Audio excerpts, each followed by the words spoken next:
Welcome back to Face the Nation. I'm Margaret Brennan, and it is time now for some political analysis. Rehan Salam is the executive editor of the National Review, a policy fellow at the National Review Institute, and now a contributing editor at The Atlantic. Amy Walter is the national editor of the Cook Political Report, and starting next month will be the host of WNYC's The Takeaway. Congrats. Jamel Bouie is the chief political correspondent at Slate and a CBS News political analyst. And Ann Gearan is a White House correspondent at The Washington Post. Amy, let's start off with you. You have all this forecasting of what could be happening in Congress, what might be happening with the president that could influence the outcome in November.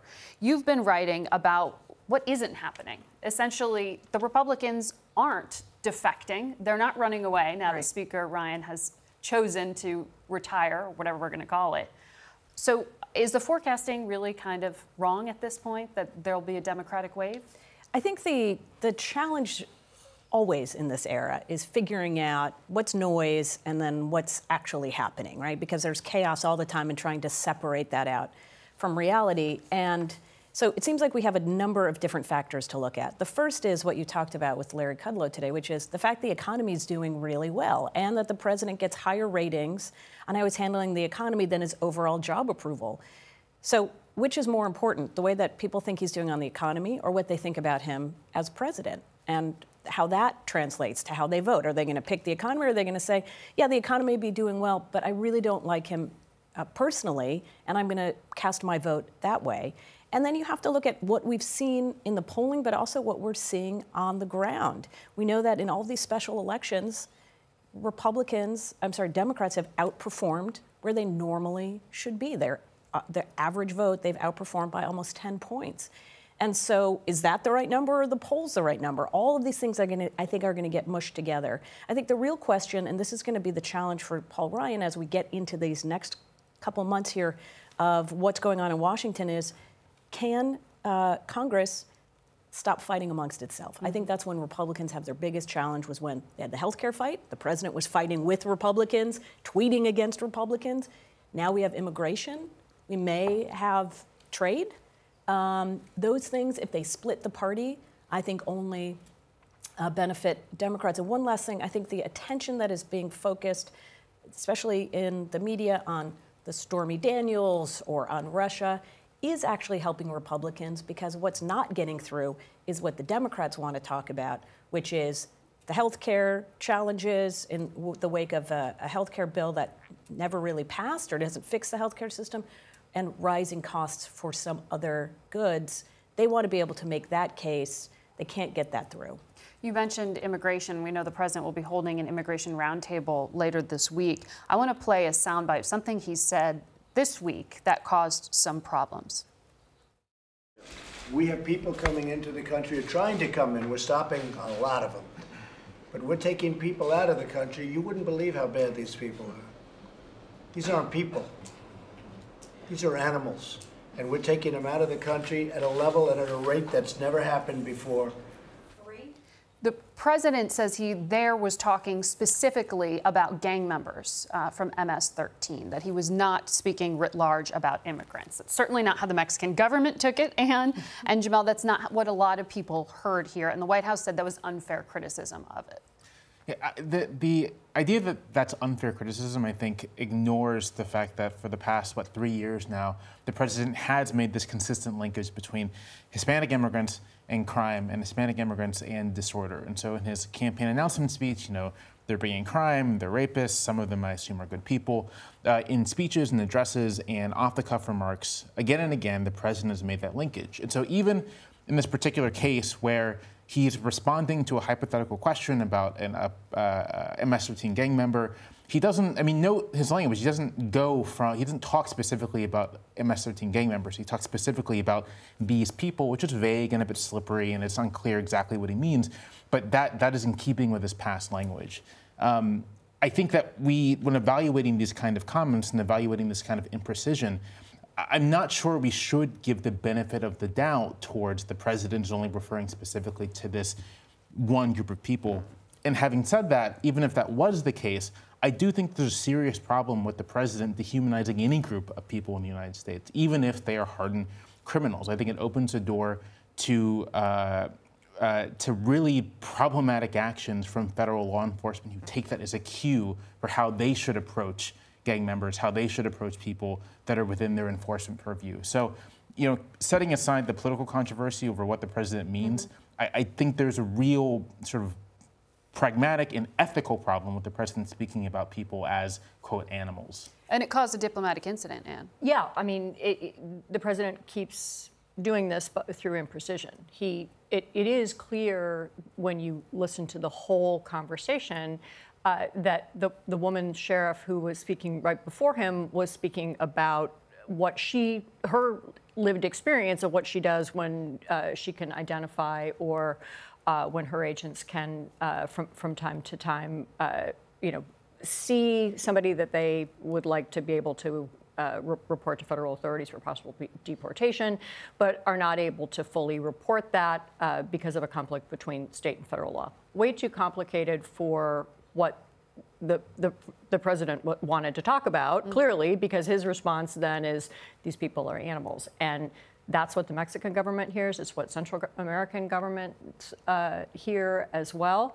And I don't think that this is something that the president cares to fix. I mean, we don't know for sure, but he doesn't. He keeps doing it. He keeps using charged language, which appeals on a political level, not only to his own core supporters, but potentially to Republicans who are in the middle of their own immigration issues. We saw a different kind of split on immigration over the Farm Bill on Friday. We could talk about that too. But this is immigration and what Congress does or doesn't do about it is one of the things that's hanging fire before the 2018 midterms, and the president has views on that. Rehan, is this a useful mechanism to continue to return to, the mantra about immigration and immigrants? I do think that it's a centrally important issue. I think that it was an incredibly important part of the president's appeal. But just to give you a bigger picture sense, the politics of immigration have changed pretty markedly over the last 10 years or so. Earlier on, there was this belief that there was a bipartisan deal to be had. Democrats wanted a path to legal status, and Republicans wanted essentially a large amount of guest worker, low-wage migration. That was believed to be this workable consensus. The trouble is that actually the Republicans who believed that were a very narrow slice of the party that was not, in fact, representative of the party's rank and file. So then there is the possibility of some other deal, maybe, but the thing is that then you have President Trump as the reaction to that deal from the right. You know, seeing an opportunity that there was a rupture between the elite of the Republican Party and the base of the Republican Party, so he comes in and offers a more hardline stance. As it happens, though, many of his own supporters also support a path to legal status for some number of unauthorized migrants. Now, the problem is, how do you then course correct again? So if you see President Trump as making this one correction to a false understanding of what was the Republican consensus position, then you have to have some other course correction. The problem now, however, is that on the Democratic side, over the intervening decade, there's also been a pretty marked change. One of the false claims that the president made is that he's deporting more of these people than ever. Now, what does these people mean? Who knows? But we do know that President Obama, in his first term, actually was far more successful in deporting criminal unauthorized migrants, right? But the thing is that that has actually become a very hotly contested issue on the Democratic side. With things that used to be just very taken for granted, you had all sorts of Democrats, including liberal Democrats, who felt like, well, that's a common sense measure. Those things are very hotly contested by activists on the left.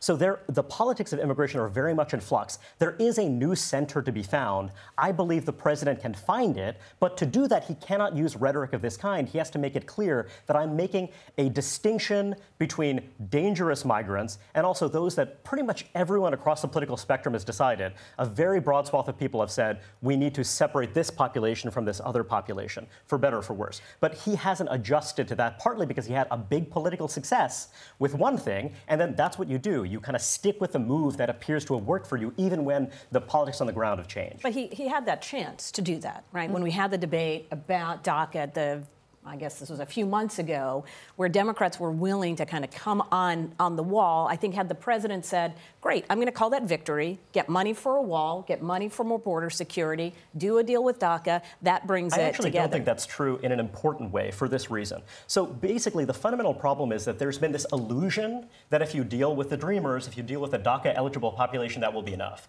And what Republicans found is that, no, we will not get what we see as substantive concessions on, for example, workplace enforcement and what have you, because basically on the Democratic side, there's this belief that actually the Dreamers are the entering wedge. We care about the parents of the Dreamers too. We care about this much larger population. So the idea of DACA, the idea of the Dreamers, was an incredibly effective rhetorical move, but the truth is that people are interested in protecting a much wider swath of unauthorized migrants. And Republicans who took that premise at its word, then have found themselves frustrated. So I think that everyone needs to realize that the debate has moved on. We have to move on from this debate and take a quick break.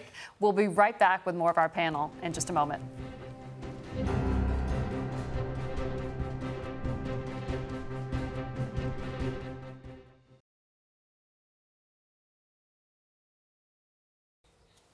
We're back now with our political panel. And Garen, I want to pick up with you. We know Secretary of State Mike Pompeo is supposed to be unveiling Plan B for Iran. They don't like the Iran deal as negotiated, tore it up, theoretically, the president did. What are we going to see? So tomorrow, the Secretary of State is going to lay out what they refer to it as the way forward. Plan B, I think, is a better way to frame it. In the absence of the Iran deal, there's no clear roadmap for primarily European allies, a few others as well, to understand what it's going to mean for them to do business with Iran or not. Are they going to be subject to U.S. sanctions? If so, when? How big would those sanctions be? And then what are the other potential diplomatic complications if the European signatories to the Iran deal are successful in keeping it as a smaller and, frankly, less important global construct without the United States. They are in the middle of that negotiation with Iran right now. It appears that at least at this point, there's enough of the deal left that it will be in Iran's interest to continue it in name only, which then we come back to how does the United States deal with that? What we expect Secretary Pompeo to talk about tomorrow is his view that there is less to divide the United States and its European allies, including about Iran, than meets the eye, that the bounds of agreement on what Iran is doing wrong are very commonly understood, and that there are ways to address that through further sanctions, probably on the ballistic missile development in Iran, which is worrisome, certainly to the Europeans as well. But we do not expect him to give great precision or great comfort to European governments and European businesses that are facing a choice here, and that's by design. The United States would like those countries and companies to be feeling a little uncertainty right now. They certainly are. Amy, let me ask you, you heard the White House make some announcements about family planning changes, Title X funding. What does this mean for November? Why did they choose this fight now? Well, this has been a battle that's been raging for quite some time, especially on the Republican side, this idea of defunding Planned Parenthood. This does not defund Planned Parenthood, but what it says is that a clinic that provides abortions or refers patients to places that do lose federal funding. Essentially, if you're going to do abortions, you can't get federal funding. You've got to put a wall there, separate that. This is an issue that Republicans are hoping is also going to motivate their base, right? The conservatives who've been asking for something like this for quite some time. Of course, it could also motivate the other side. And this is going to be fascinating, too, in the fight for control of Congress. A lot of the path for Democrats goes through a lot of suburban districts where issues, I think, like guns, as we saw at the top of the show, and Planned Parenthood are going to play a starring role.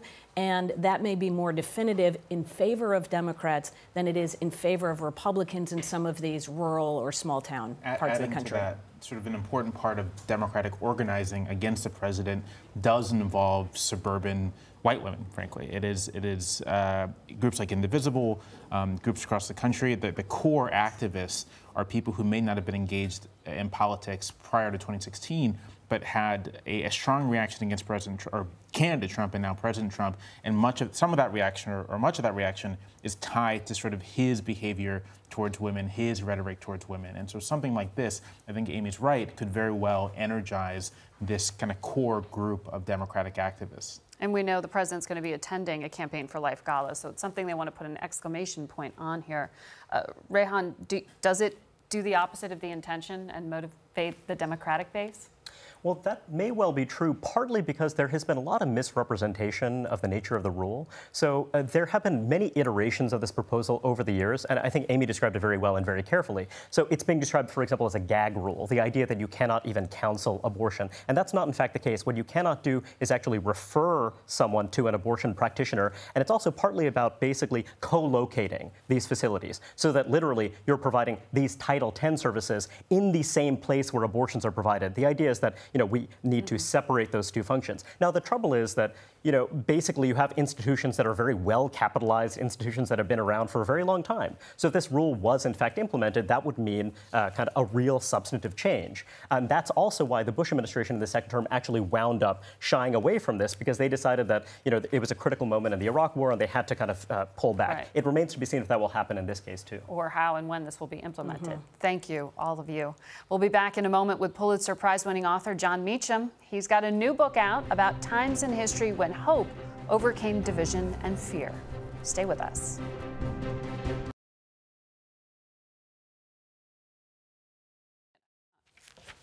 Prompter.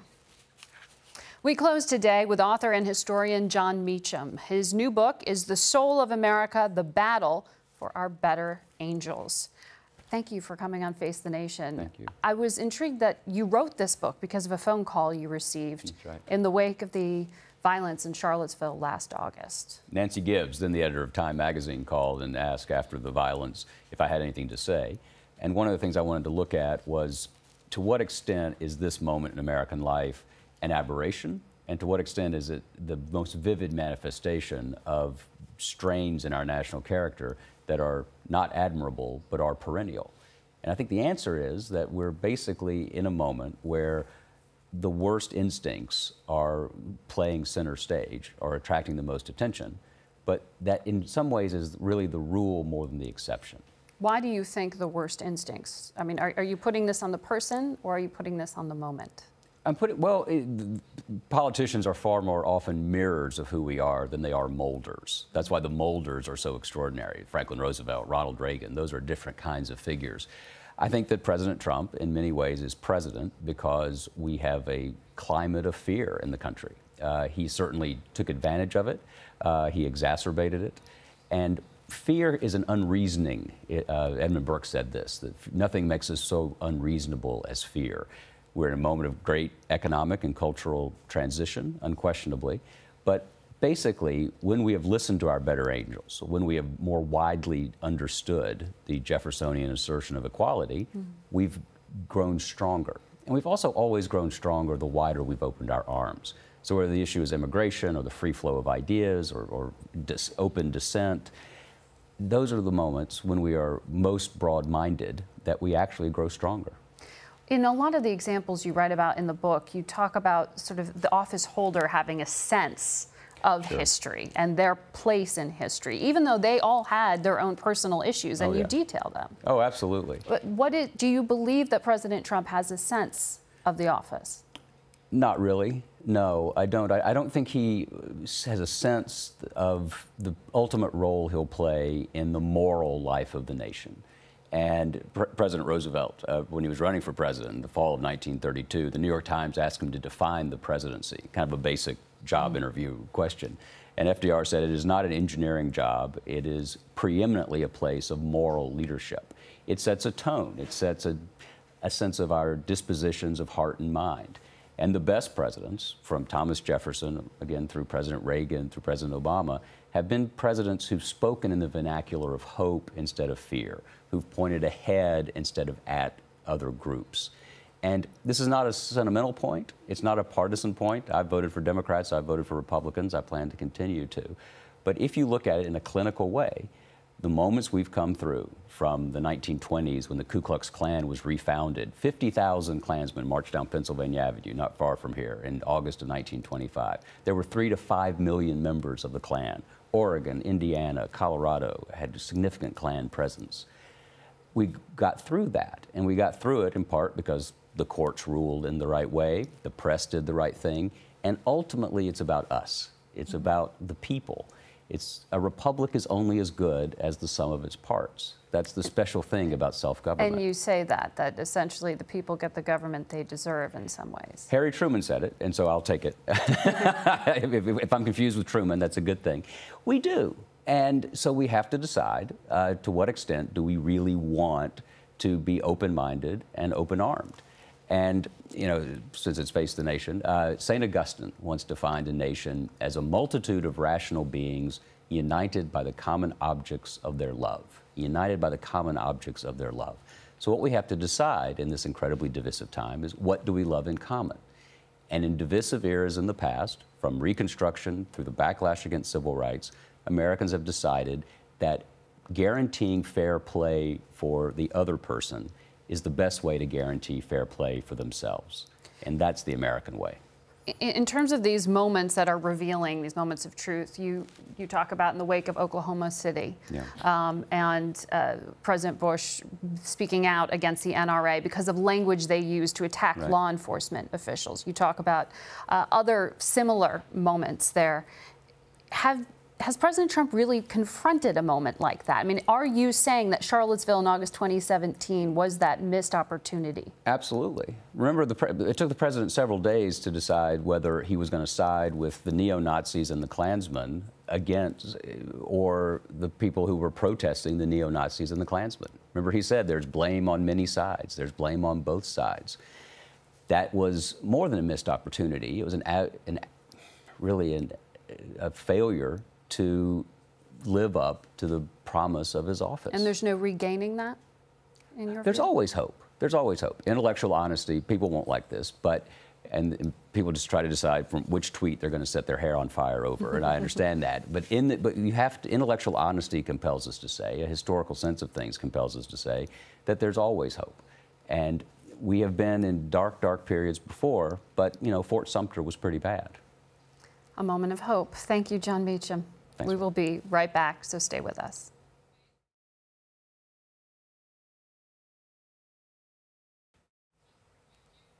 That's it for us today. We'll see you next week. And we want to leave you this week with a tribute to the 10 victims who were killed at Santa Fe High School on Friday.